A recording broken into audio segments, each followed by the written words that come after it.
Hello, everybody.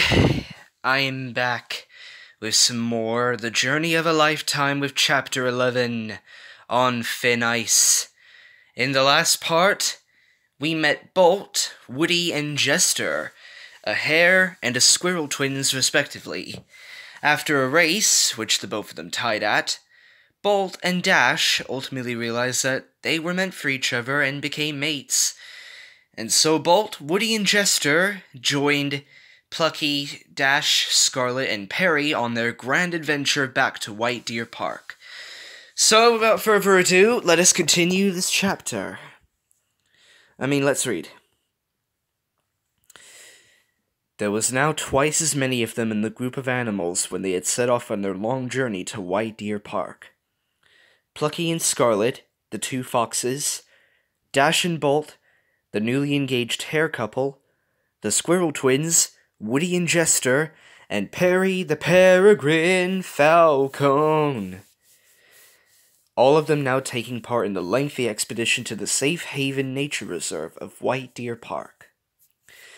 It had been a few days since Bolt, Woody, and Jester had joined the group on their journey. While the mountains were still far behind them in the distance, they were still on highland terrain, where there was a mix of exposed grass plains and more woods, all of which was still covered in snow. The thick snow had kept the group's pace fairly to a minimum, even on their most energetic of days. On these most difficult days, it wasn't best to travel on an unplanned route. Perry had taken it upon himself to fly ahead to scout the route, and would return to tell the others what he discovered, and would discuss their travels for the next day. It was a good system which gave them a goal to achieve consecutively each day. Sorry about the yawn. On this one particular day, it was lightly snowing, but was clear enough for Perry to fly. He had seen a large body of water that blocked their path. From his initial inspection, it was big enough that it would take the ground dwellers almost a day to get round it at the pace they were going. He personally knew how privileged he was that he could just as easily fly over it. But of course he owed that to the others, as they had helped him to learn to fly. He swiftly turned around in the air and returned to the rest of the group to inform them of the lake. When he arrived, they were all there taking a rest underneath a pine tree, which sheltered them from the calm snowfall. "There's quite a big lake in our way," the falcon announced, perching on a branch above them. "How big?" Plucky asked. "I couldn't really tell from up there, but it's big. Very big," Perry continued. "I think that counts out swimming across it," Woody said quickly. He himself wasn't very fond of swimming. "It'll be too cold to swim anyway," Bolt interjected. "And I don't fancy almost freezing to death again," Scarlet said impassively. "Well, let's just get there first, and then we'll decide what to do," Plucky asserted. The group continued through the pine forest. Perry flew above the canopy, while Woody and Jester scrambled through it, enjoying being in the trees again. The two foxes and two hares kept a brisk pace along the forest floor. After a few hours, they reached the bank of the lake. But when they arrived, they were surprised to see, instead of liquid water, it was covered in a thin, clean layer of fresh ice. Of course. The frozen lake of every winter adventure. Our group needs to get across it. So let's see how they do. "Well, it wasn't frozen earlier when I flew ahead," Perry announced bewilderedly. "That means the ice will be quite thin," Dash assumed. "There's no way this could have frozen over in a few hours," Bolt said skeptically. "Well, I was looking at it through the snow, and I was quite high up. It might have already been frozen and I didn't realize. Sorry, guys," Perry said remorsefully. "Don't be, Perry. You did well," Plucky reassured the bird. "Is it safe to cross, do you think?" Scarlet asked out to anyone. Well, there's only one way to find out, Jester said before impetuously jumping down onto the ice. Jester, be careful! Bolt shouted hastily. Don't worry, it's perfectly fine, the squirrel replied after rushing around and jumping up and down at parts of the frozen lake. Woody soon joined his brother on the ice and did the same. He's right, it seems solid enough, Woody confirmed Jester's conclusion. It's alright for you two and Dash and Bolt probably, but me and Plucky are much bigger and heavier than you, Scarlet enlightened them. We'll go across anyway. It'll cut a huge corner off of our path. Plucky soon cut in, taking charge. But we'll cross at night when it's colder. Make sure the ice is more firm. The group took the chance to rest from their day's travels, especially if they were going to travel through the night instead.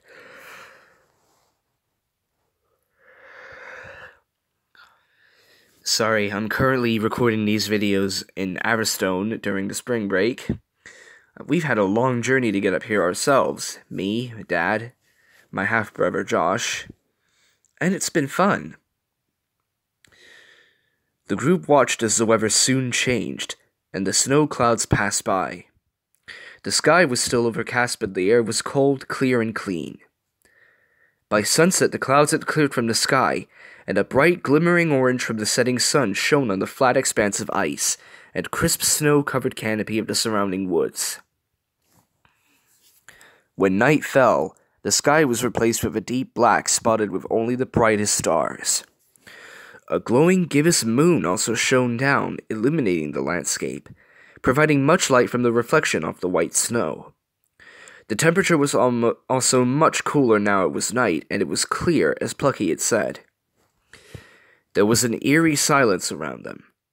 It was only interrupted at times by the whisper of an arctic wind that channeled itself across the frozen lake as it raced across the land. They collectively decided, now it was clear and cold, would be the best time to cross the lake before the weather could change again. Let's get going, Plucky asserted, and stay spread out. I'll go up front, Bolt volunteered to take the lead. I'll be right behind you, Dash whispered to him affectionately, as they quickly nuzzled each other. And I'll go at the back, in case it does crack under my weight, Plucky said almost nervously.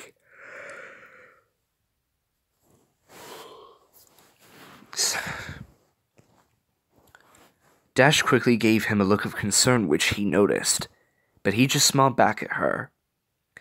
They didn't exchange words, but he knew she was worrying about him, and she knew that he would say not to. They knew each other well enough for that. Don't go too fast either. We don't want to put too much pressure on the ice, Scarlet added on, speaking to all of them. That means you too, Plucky said jokingly, looking at Dash and Bolt. Okay, no running.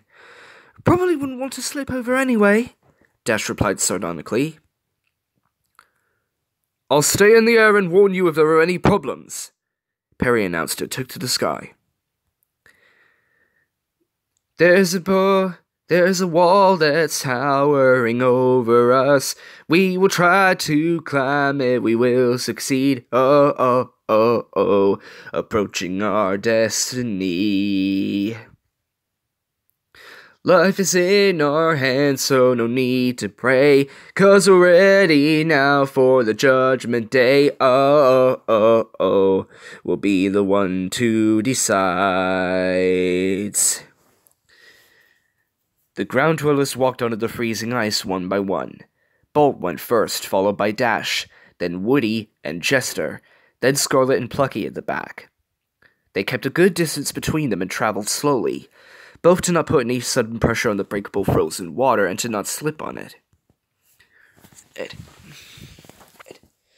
As long as there's a way to go, we'll cross the ice and keep on moving on.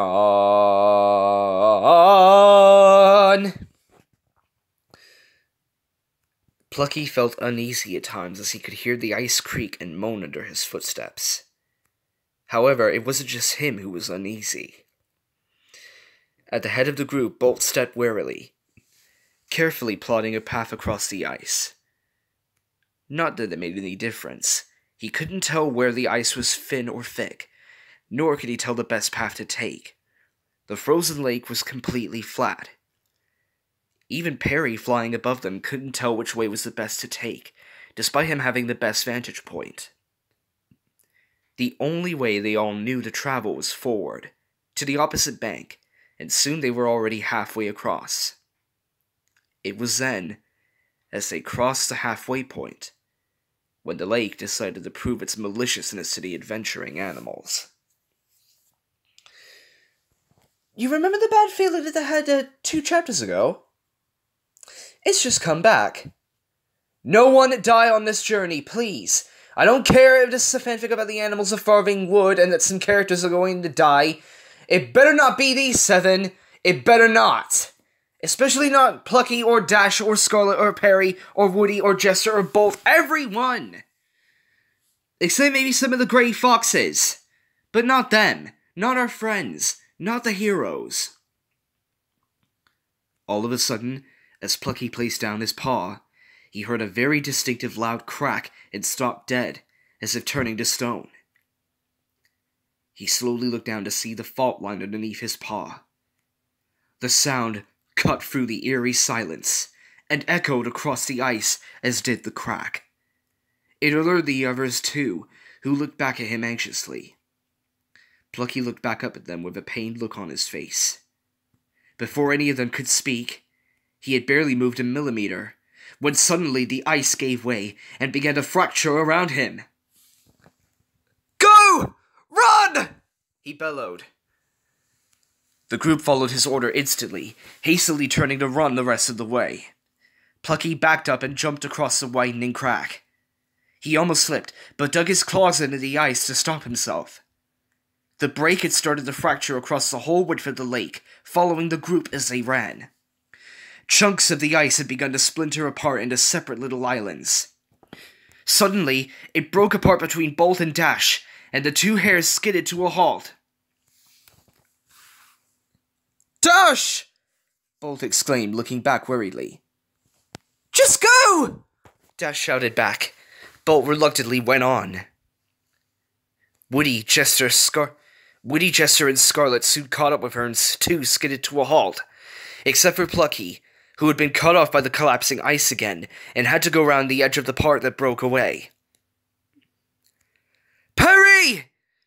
Plucky shouted up to the falcon, who was flying above them feeling powerless to do anything. "Get the others out of here!" Perry flew off to the others. "Follow me!" He called to them as he proceeded to direct the others safely across the broken pieces of ice, flying low. Dash was looking around frantically. She knew Bolt was safe as he'd carried off to wait for them on the bank, but she couldn't see Plucky. "Where's Plucky?" Dash cried out, which had then distracted her from her footing, and she slipped on the ice, landing hard on her front. Woody and Jester continued to follow Plucky, leading them along the ice, but Scarlet had noticed Dash's fall. The vixen dug her claws into the ice and slid to a standstill. She was about to go back for Dash, when the bit of ice she stood on splintered off from the rest. She quickly jumped off and slipped as she lost her footing, and the edge broke off underneath one of her back legs. She quickly pulled herself along and she was fine, but now she had been cut off from Dash. She felt like she had to do something, but she could see Plucky quickly catching up. He came up behind the fallen hare, having gone the long way around. "Go! I've got her!" he shouted over to Scarlet, who nodded and carried on across the ice. The massive ice was beginning to drift from the wind, having broken off from further up the lake. It had almost completely collapsed to the other bank, exposing the pristine cold water.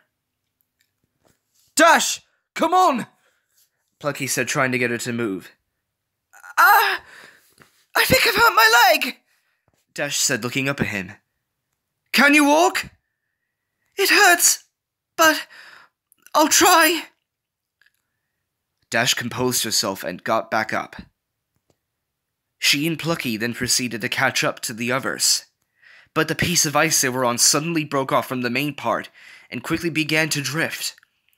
Both the fox and the hare slid to a stop, but Dash, at the speed she set off at, almost fell in the freezing water, until Plucky bit her tail to stop her. "Ah!" Dash exclaimed from the shock and the relief of not falling in. Plucky quickly pulled her back and slipped over himself hard onto his side and released a small yelp. "Ah! Damn ice!" Plucky muttered in annoyance, but then turned to Dash. "You okay?" "Yeah, thanks. Did you have to bite so hard, though?" Dash panted almost chokily. "Sorry, I didn't want you falling in," Plucky explained himself. They both stood up onto all fours carefully and looked around them. They could see the others safely on the opposite side of the bank, but they were in the middle of the now exposed water. The ice to the opposite bank was almost completely broken apart, and each piece was too far away to jump across it. Never mind being too unstable, I mean. "We're stranded," Dash dismayed. "Great," Plucky huffed. "We could try paddling over there." They both went to the opposite end of the ice. It tipped up on Dash's end, with Plucky being heavier than her. They both dunked their one paw in the water, but immediately retrieved them as the water was freezing cold. Gritting their teeth, they dunked their paws in the water again, and began to paddle across the water, but to no avail. "Come on, Plucky! Come on, Dash! Just paddle harder! You can do it!" "It's no use! We're just going in circles and we're barely moving!" Dash exclaimed. "I hate to say this, but we're going to have to swim it," Plucky said reluctantly. "What? You gotta be kidding me!" "Plucky, that water is freezing!" Dash exclaimed again. "I know, but we don't have a choice." "Couldn't we just swim between the other pieces of ice and climb on those?" Dash asked, trying to propose an alternative. "That would just waste more energy. If we jump in, we stay in until we get to the bank," Plucky explained. "This is not going to be pleasant," Dash sighed. "You can do this, guys! You can do this! Everyone who's watching this video! I need all of you who are watching this right now, if you're able to, chant Plucky and Dash's names at me when they go in the water. And as I narrate. Together? Plucky asked. Together, Dash affirmed. On 3. 1, 2, 3. Plucky, Dash! Plucky, Dash! Plucky, Dash! Plucky, Dash! Safely on the bank, the others were catching their breath and warming their paws on a patch of bare earth, relieved to be off the treacherous ice. They could see Plucky and Dash stranded on the drifting piece of ice, helpless to do anything. They were all shocked when they witnessed them both jump into the water and begin to swim. Come on, everybody!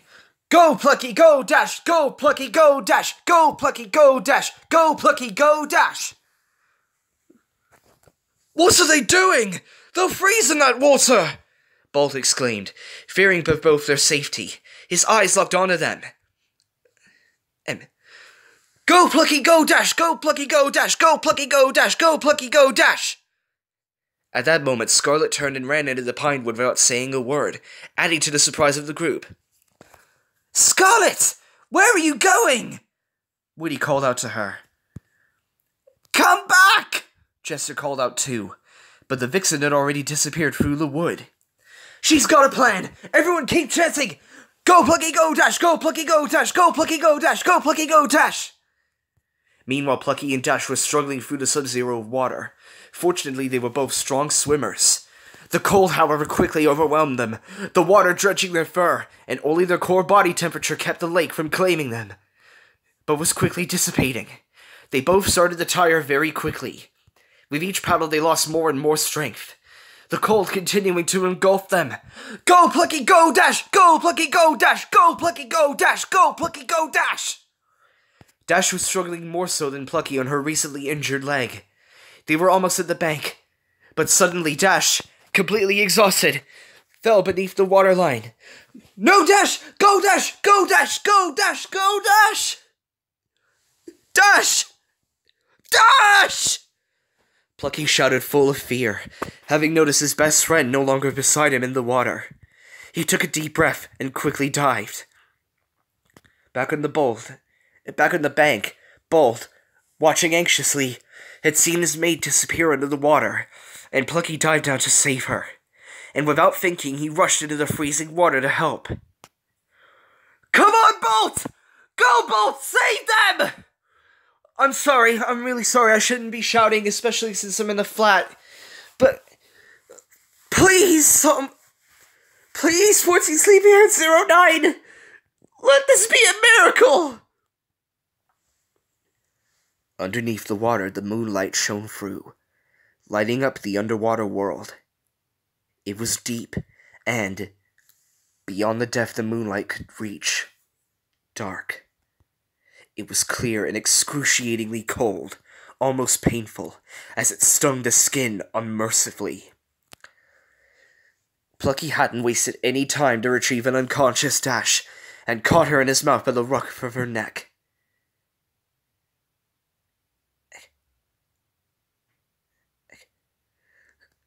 Yes! Yes! Go, Plucky! Go, Dash! Go, Bolt! Carefully, he dragged her back up to the surface, where Bolt had now arrived to help. They didn't exchange words. Bolt took Dash off Plucky, who was almost ready to faint himself, and they headed back towards the bank as fast as they could paddle. Plucky dragged himself out of the freezing water, and shook off the worst of it before collapsing from fatigue, panting heavily, while Bolt dragged himself and Dash, still unconscious. Yes! Oh my god! Oh my god, they freaking made it! They freaking made it! They're not in the best of conditions, but still, they made it! Guys, it may be premature, but thank you so much to all those who cheered for them. They couldn't have done this without you all. Thank you so much. Come on, Dash. Please be okay. Bolt was whispering worriedly to himself, despite Plucky able to hear him.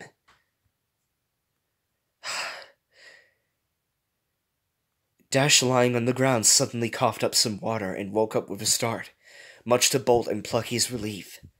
Bolt embraced her, thankful she was okay, and Dash buried her head in his shoulder.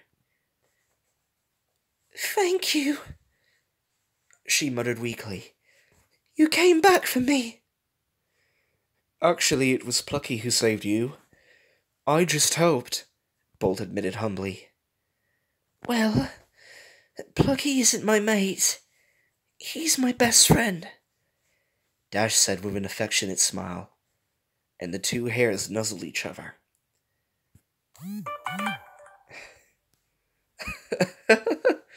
Come on, you guys. Get a burrow, Plucky laughed, which caused Dash and Bolt to laugh too. Just then, Woody and Jester came running over, and Perry landed on the ground next to them.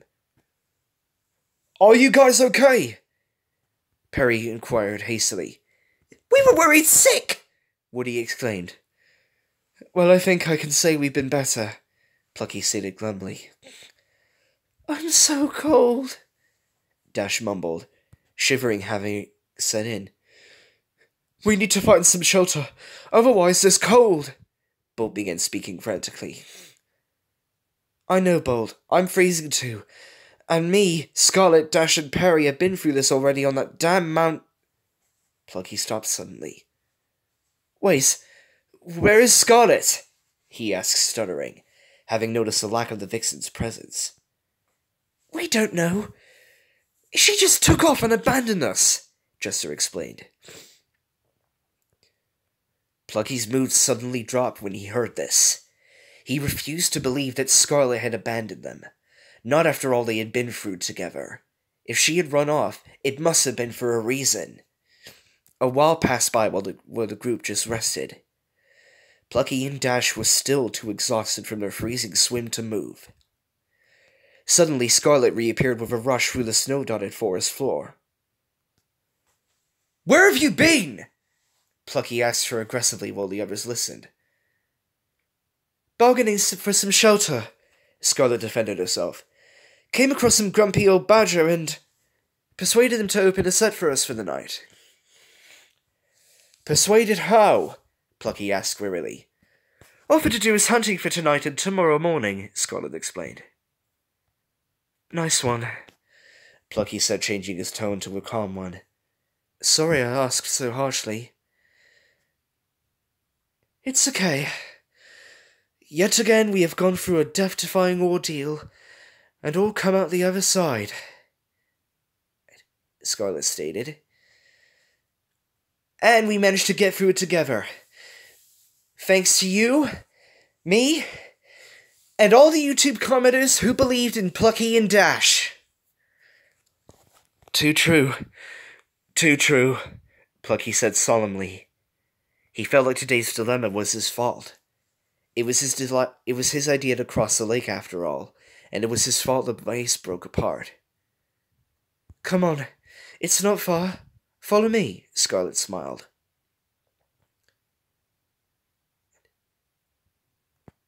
The group followed Scarlet through the pine wood, away from the treacherous lake, towards the shelter she had bargained for.